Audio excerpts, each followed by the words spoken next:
les hospices, c'est-à-dire le lieu d'accueil qu'il y avait dans les hôpitaux. Et bon nombre de personnes en situation de handicap se retrouvaient dans les hôpitaux. Et il a fallu, entre autres, le livre de René Lenoir, dans les années, je ne sais plus si c'est 74 ou 75, qui s'appelle « Les exclus », pour qu'on arrive à une véritable politique du handicap dans les années 75.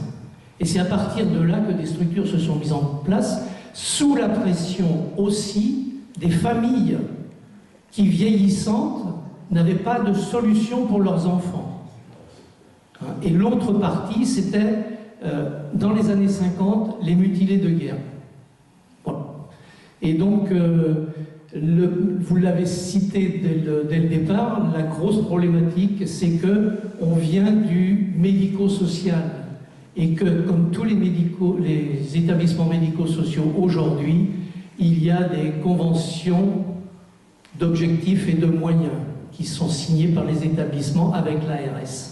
Je vais ajouter un petit complément d'information quand vous parliez des revenus des usagers des ESAT. Moi, je suis travailleur handicapé également, mais en milieu ordinaire. Je travaille 32 heures, je gagne 1300 €.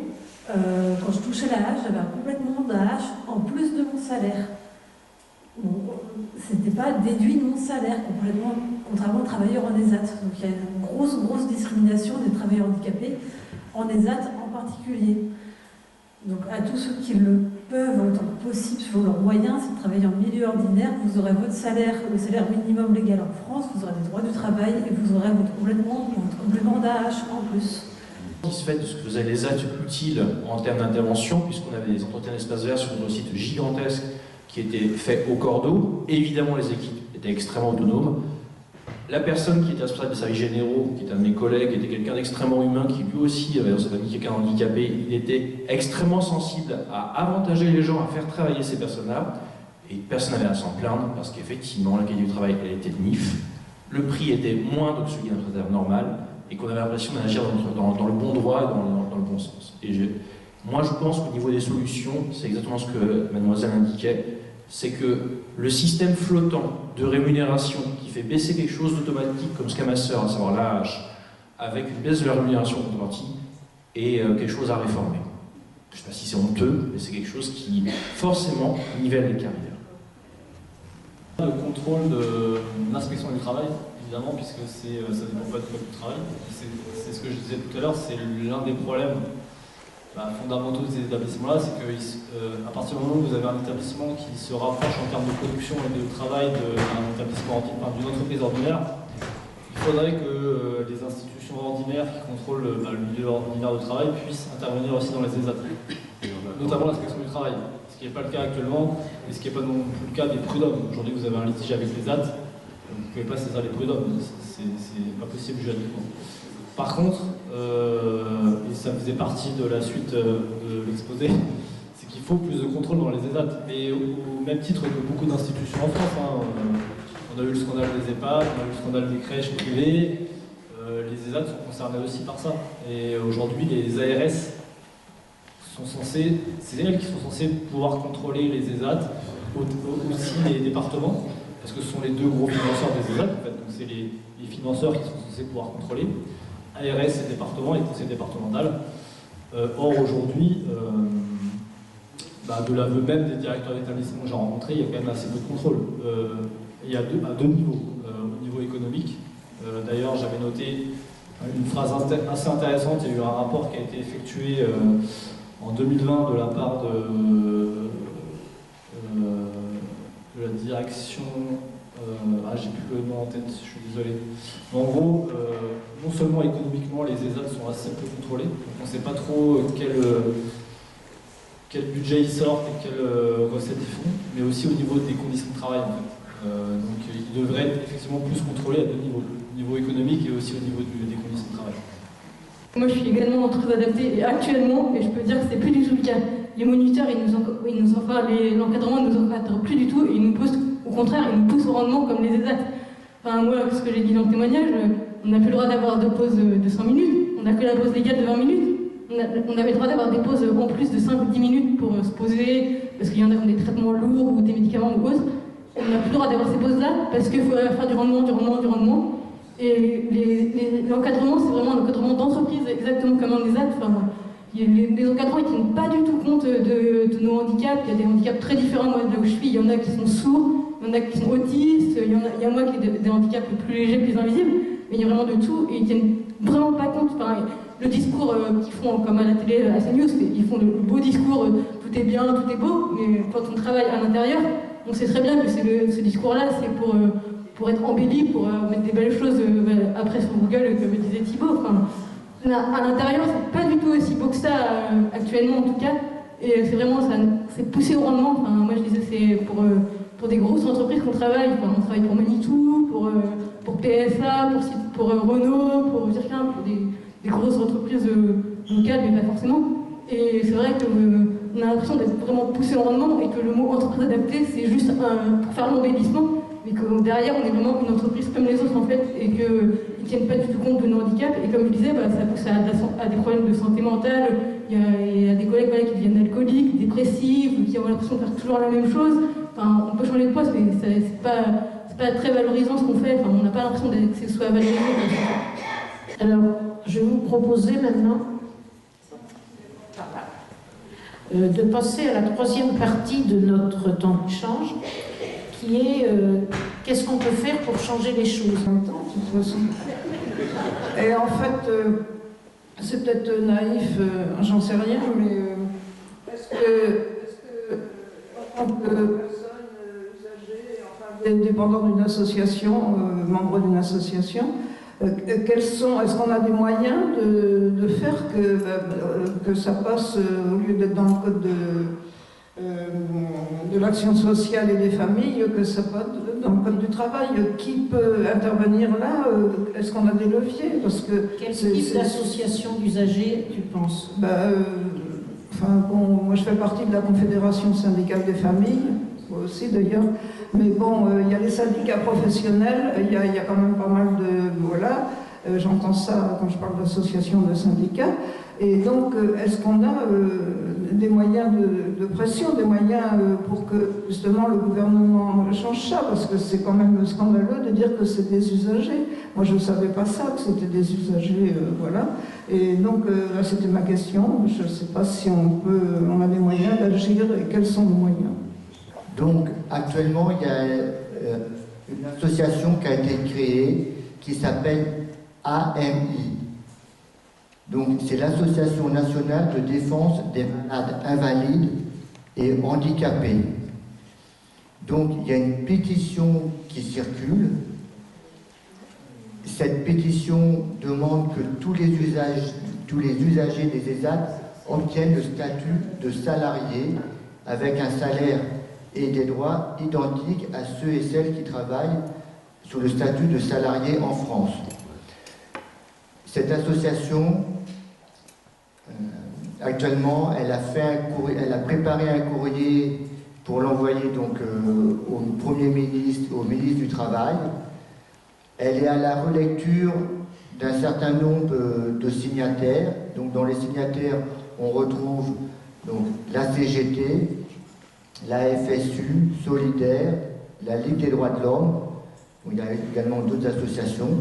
C'est vrai qu'il y a la CFDT, donc n'y est pas parce qu'elle s'interroge sur le...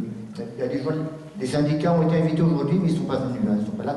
Mais globalement, la CFDT s'interroge sur qu'est-ce qui va se passer si ces personnes deviennent des salariés, quoi. Comment ils pourront se défendre, sachant que c'est déjà difficile quand on est en milieu ordinaire de se défendre. Voilà, c'est des interrogations.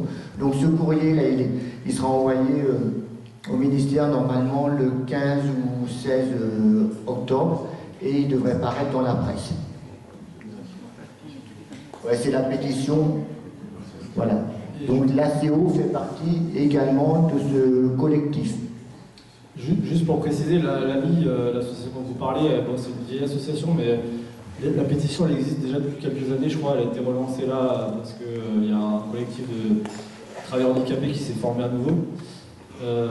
Et effectivement, pour répondre à la question de la dame, qui peut changer ça à part le législatif, personne en fait. Et oui, moi, je ne sais pas si c'est une question, mais en fait, c'est aussi lié à la conception qu'on a du handicap dans notre société.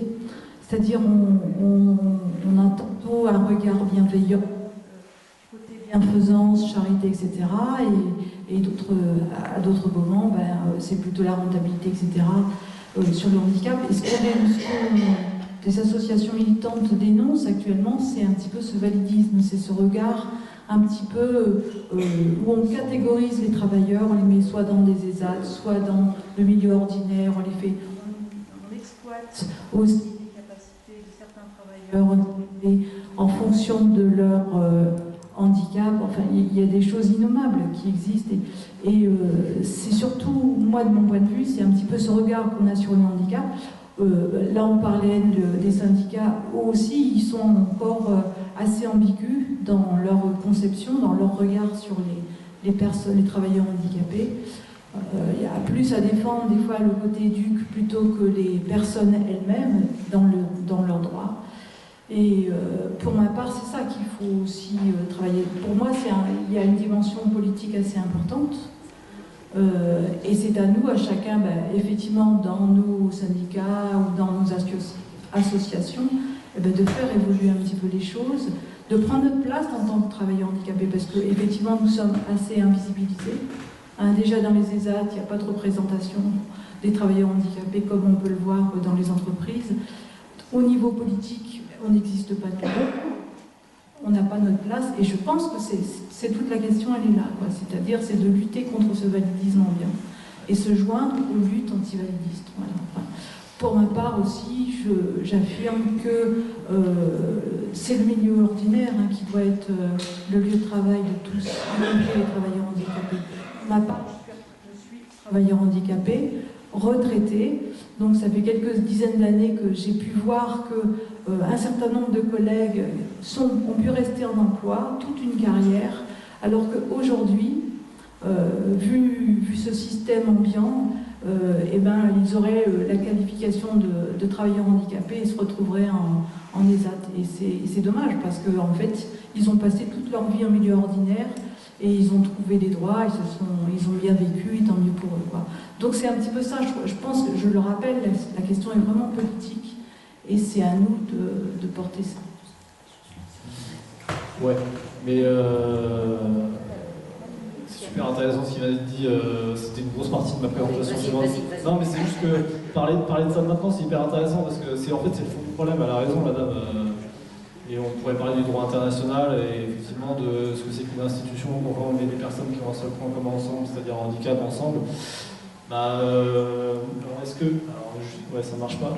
J'avais dans la présentation, si j'avais eu le temps, j'avais un truc, c'est bon, sur le droit international. Juste, c'est hyper intéressant parce que c'est ce que vient de dire la dame, mais voilà, appuyé par l'ONU. Donc, elle dit que... alors, il y a deux choses, parce que j'ai pas pu en parler, mais c'est vrai que les associations qui gèrent les établissements, donc les ESAT, sont aussi celles qui sont censées représenter les personnes handicapées dans les instances nationales, à l'échelon national. Donc ça pose un problème de conflit d'intérêts que dénonce l'ONU. Donc elle dit, le Code de l'action sociale et des familles assimile les associations de prestataires et de gestionnaires de services aux organisations de personnes handicapées, ce qui complique le passage effectif d'un système de prise en charge médicale en institution à un modèle de vie autonome et d'inclusion dans la société. Donc en gros, elle dit, pour être clair, que l'UNAPI et APF, qui sont les deux plus grosses associations de représentation et de défense du handicap en France, sont les mêmes qui gèrent les institutions telles que IME, CESAD et ESAT. Et donc ça pose un problème, parce que comment on espère sortir de ce système-là, puisque ces gens-là sont aussi celles qui représentent les personnes handicapées. Donc en fait, le modèle institutionnel à la française, il fonctionne en vase clos, puisque aujourd'hui, un travailleur en ESAT, s'il a un problème, vers qui il se tourne? En fait, les personnes qui sont censées les défendre sont aussi celles qui les emploient. Donc ça pose un énorme problème. Donc ça, c'est l'ONU, c'est pas moi. Et l'ONU est assez claire sur tout ce qui est établissements médico-sociaux à la française, dont les ESAT, dont on parle depuis tout à l'heure. Elle dit le comité est préoccupé par la ségrégation, donc elle emploie le terme ségrégation, des personnes handicapées dans des lieux de travail protégés qui associent logement et emploi. Et donc, en conclusion, l'ONU dit le comité recommande à l'État partie d'éliminer tous les environnements de travail séparés, de renforcer les mesures visant à mettre effectivement un terme aux emplois protégés, pour que toutes les personnes handicapées aient accès au travail et à l'emploi sur le marché du travail général, quel que soit leur handicap et le degré d'assistance dont elles ont besoin. Donc effectivement, quand on parle des ESAT, on parle avant tout du milieu ordinaire, de la manière dont on perçoit les personnes handicapées, et on a une vision, effectivement, comme disait Alan, très médicale des personnes handicapées en France. C'est-à-dire que les personnes handicapées sont considérées comme des gens qui sont des objets de soins. Elles ont besoin d'être dans des institutions parce qu'elles ne sont pas considérées comme capables d'un milieu ordinaire. Est-ce que ce serait possible de définir très rapidement ce qu'est le validisme, parce que vous êtes intervenus tous les deux dessus? Ça veut dire quoi une société où il y a du validisme et une société où il n'y a pas de validisme?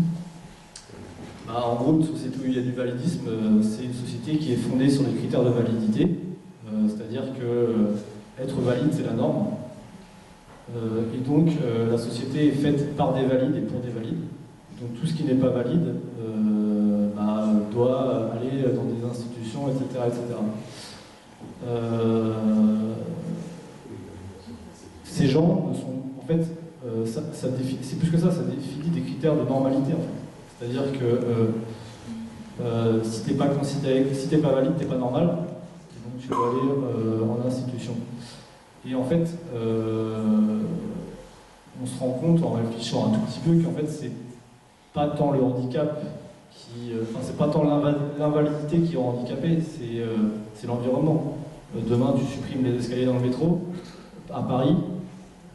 Oui, à Nantes, il n'y a pas de métro, mais en tout cas, tu supprimes les escaliers dans certains établissements publics ou privés. En fait, il n'y a plus de handicap. C'est-à-dire que c'est l'environnement et c'est la société qui peuvent rendre handicapés aussi. Et c'est pour ça que beaucoup de personnes militantes critiquent le Téléthon. C'est un exemple qui est intéressant parce que c'est une émission hyper populaire en France. Sauf que cette émission, elle fait passer un message qui est assez bizarre, c'est que le salut des personnes handicapées, il passe par la validité. En gros, pour être sauvé, il faut être normal, il faut être valide, il faut passer par la science, il faut faire des recherches et il faut ne plus être handicapé. Mais en fait, les personnes handicapées, quand vous leur parlez, elles ne souhaitent pas forcément être valides, elles souhaitent juste pouvoir vivre avec leur invalidité. Donc ça change tout en fait. C'est-à-dire que faire passer le message que pour être accepté, pour pouvoir être avec tout le monde, pour pouvoir travailler dans le milieu ordinaire, il faut ne plus être handicapé, le message est terrible. En fait non, c'est pas ça. Le salut des personnes handicapées passe pas par la fin de l'invalidité, ça passe par l'acceptation du handicap en fait. C'est complètement différent tout ça. C'est une remarque un peu plus globale peut-être. J'ai le sentiment que, avec tout ce que j'entends, que le monde du travail évolue. Il y a quand même beaucoup de burn-out et de personnes qui sont en grande souffrance dans le monde du travail ordinaire. J'entends là que le monde de l'ESAT évolue aussi, c'est-à-dire que finalement, les personnes avec handicap qui étaient dans les ESAT il y a 15 ans ne sont plus les mêmes aujourd'hui, avec d'autres précarités, d'autres fragilités qui apparaissent. Donc la question que je pose, c'est où sont les personnes avec des handicaps plus lourds? Où est-ce qu'on les met? On les laisse chez elles, seules, délaissées, abandonnées. Qu'est-ce qu'on en fait? Ces personnes qui, il y a 20 ans, avaient 15 heures, 20 heures de travail par semaine. Ça leur permettait de sortir de chez elles. Voilà, donc c'est vraiment... comment avoir une vision globale des fragilités avec un respect de chaque personne, que ce soit dans le monde ordinaire du travail et dans le monde plus protégé, parce que c'est nécessaire de le garder, mais peut-être de le remettre aux personnes qui en ont plus besoin.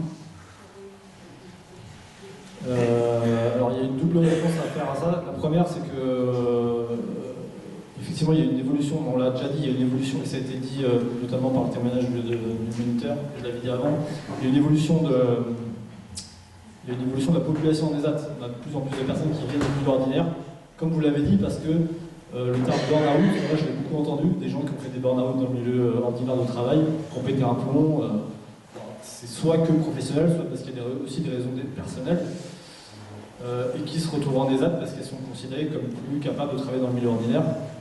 Donc en fait, ce qui est hyper intéressant là-dedans, c'est qu'en fait on a un retour en arrière. C'est-à-dire qu'avant, j'ai dit tout à l'heure, on avait beaucoup de personnes qui venaient des institutions enfants, c'est-à-dire de l'IME qui allaient vers les ZAT. C'était l'évolution classique d'une personne handicapée, de l'IME à l'ESAT. Aujourd'hui, on assiste à un retour en arrière. On a des gens qui viennent du milieu ordinaire, ont eu un parcours classique, qui n'ont pas du tout connu les institutions médico-sociales, qui n'ont pas fait d'IME. Scolarité classique, milieu ordinaire, pétage de plomb, ESAT. Et de plus en plus de personnes orientées en ESAT, avec des profils très, on va dire, productifs pour la faire rapidement, avec des handicaps sociaux ou psychiques, comme disait le témoignage du moniteur, qui était hyper intéressant. Et donc, forcément, les ESAT ne sont pas extensibles à la maternité. Et donc, alors, je ne crois pas qu'il y ait d'études là-dessus, mais moi, ce que j'ai vu pendant mon enquête, et beaucoup de familles se plaignaient de ça, c'est que, comme vous dites, les personnes handicapées plus lourdement, alors je pense que le terme est impropre, mais en gros, je disais tout à l'heure, on va parler de handicap mental, c'est ça en fait, c'est des personnes qui ont une trisomie 21 par exemple, ces gens-là se retrouvent de moins en moins en ESAT, elles sont exclues de l'ESAT. Donc elles se retrouvent soit en famille, soit en foyer occupationnel. En fait, moi j'ai rencontré énormément de familles qui ont fait un procès à l'ESAT parce que leur fils ou leur fille trisomie 21 se sont fait virer en fait, virer de l'ESAT. Donc c'est j'ai pas envie de faire de généralité, mais le processus, il est clair, c'est que les ESAT sont de plus en plus productifs, ils sont de plus en plus proches du milieu ordinaire en termes de productivité et de ce que je dis depuis tout à l'heure, en fait, en termes d'activité. Et forcément, les profils les moins productifs sont poussés vers la sortie. Et parmi ces gens-là, il y a des handicapés mentaux, type trisomie 21, très clairement. Et on crée d'autres structures. Je ne sais pas s'il y a des créations d'autres structures. On crée d'autres structures. Je crois pas. Foyer occupationnel, etc. Ah oui, mais ça existe déjà. Ouais. Je pense pas qu'on crée de nouvelles structures en France actuellement, mais... je voulais aller un peu dans le sens des dernières interventions. Du coup, je ne vais pas répéter, mais ce qui a été dit sur... une fois que la question, c'était qu'est-ce qu'on peut faire pour faire changer, évoluer les choses. Et je suis entièrement d'accord déjà avec le fait que, déjà d'une part sur la question du travail en elle-même, les syndicats, on va dire classiques, sont plus qu'absents. La contradiction sur leur positionnement, alors voilà, on en a vu un exemple là, mais ça ne touche pas que le travail en fait, c'est aussi sur l'école dite inclusive. En ce moment, on a un mouvement aussi de personnes qui estiment qu'on en fait trop avec l'inclusion, l'inclusivité. Et il y a une promotion des établissements spécialisés. Alors, je précise, moi je parle en tant que personne reconnue travailleuse handicapée.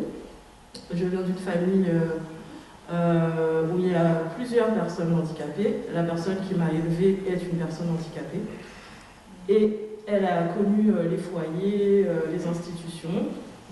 Pour le travail, elle a toujours travaillé en milieu ordinaire. Et elle s'est toujours battue pour que ses enfants n'aillent pas en institution. Et elle a bien fait, parce qu'aujourd'hui, je pense qu'on n'en serait pas où on en est. Moi, j'ai pas de grand CV à vous exposer. J'ai plusieurs années, là j'atteins ma 10e d'années de chômage derrière moi. Donc Donc j'ai pas de grand CV, je vais pas vous dire je suis devenue ingénieur ou je sais pas quoi. Mais par contre j'ai vécu ma vie et j'ai pu faire mes propres choix et j'ai pas été limitée par des ambitions que les responsables d'établissement n'avaient pas pour moi en fait. Et je pense que pour aller dans le sens de ce qui a été dit tout à l'heure, ce qu'il faut et ce qui est important et qui pourra permettre de changer les choses, c'est entre autres, mais j'ai presque envie de dire avant tout, oui, de remettre en question combattre le validisme dans tous les espaces de la société, pas que dans le monde du travail. Ça vaut pour le logement, ça vaut pour l'école, ça vaut pour tout, parce que l'existence de ces établissements spécialisés qui, je l'entends et je le reconnais, répondaient à une situation qui était... faut le dire, qui était catastrophique si on pense à ce qui était disponible pour les personnes dites invalides au début du XXe siècle, pendant la première moitié. Oui, on vient de loin, mais entre-temps, il y a, je ne sais pas compter moi, mais il y a quasiment 70 ans qui sont passés, et il est temps d'évoluer. On en est à un autre modèle. On parle de société inclusive, mais en fait, on ne met pas les moyens, en fait, on ne met pas ce qu'il faut pour que cette société inclusive ait lieu, et au contraire, on maintient des institutions, que ce soit des foyers, que ce soit des ESAT, des IME, etc., où on manque d'ambition en fait, pour les personnes qui les fréquentent, et qui servent ensuite de prétexte au milieu dit ordinaire pour ne rien changer et ne pas retarder le plus possible les changements qui pourraient être faits. Et il y a des choses, on ne demande vraiment pas des choses extraordinaires, mais mettre en place des aides humaines, accorder des aides techniques, demander, etc. Je voulais dire quelque chose que j'ai bien oublié. Oui, en fait, c'est modifier ce milieu ordinaire qui va permettre à tous disons que si on finit par maintenir quand même quelques établissements dits spécialisés, au moins les personnes qui iront, elles iront par choix et non pas par défaut, parce que le milieu ordinaire nous aura été rendu impraticable et invivable en fait. Voilà. En fait, ce qu'on a besoin, c'est d'un vrai choix. C'est-à-dire que si on veut vivre en collectivité, que ce soit un choix et non pas un truc par défaut, parce qu'en fait, on ne peut pas vivre en appart parce que, je prends l'exemple là d'une personne, ça fait plusieurs années qu'elle se bat avec son bailleur pour avoir un logement aux normes PMR. Elle ne peut pas sortir de chez elle, elle a ces douleurs qui s'amplifient, et des cas comme ça, c'est pas du tout exceptionnel. C'est-à-dire qu'il y en a dans toutes les agglomérations, dans toutes les villes. Je pense qu'on peut dire qu'il y a au moins un cas comme ça d'une personne qui est coincée chez elle et qui ne peut pas vivre, tout simplement. Donc voilà. Merci bien. Merci à tout le monde pour les interventions. On va clôturer. Ce que j'aurais envie de dire aussi, parce que dans les solutions qui sont là, il y en a une que je trouve dommage qu'on n'ait pas fait, c'est pourquoi ne pas essayer de contacter aussi des élus qui sont normalement censés être proches de nous, c'est-à-dire nos députés. Aujourd'hui, ce sont eux qui ont un pouvoir législatif. Aujourd'hui, l'Assemblée nationale, on ne peut pas dire qu'elle nous est forcément contre, pas forcément pour non plus et pas forcément contre. Ça peut être aussi, des moyens d'action. Peut-être faire un courrier type pour que chacun et chacune d'entre nous, on puisse envoyer ça auprès de nos députés. Et puis, même au niveau avec les associations, peuvent aussi le faire. Ça veut dire, est-ce que c'est un moyen de pression qui est d'actualité, qui pourrait être... Oui, bon, je ne vais pas faire de mot de conclusion, mais effectivement, j'ai bien en tête tout ce qu'on a évoqué, c'est quand même un sujet aussi politique. Effectivement, il faudrait... finalement, on s'aperçoit qu'en abordant le sujet, on tire plein de fils qui nous suggèrent plein d'autres questions. Alors le débat reste ouvert, je ne sais pas si on aura l'occasion de le reprendre dans certaines occasions. Comme ça a été dit, on vous invite à vous retrouver autour d'un verre. Thibaut sera aussi à la table de ses livres pour dédicacer.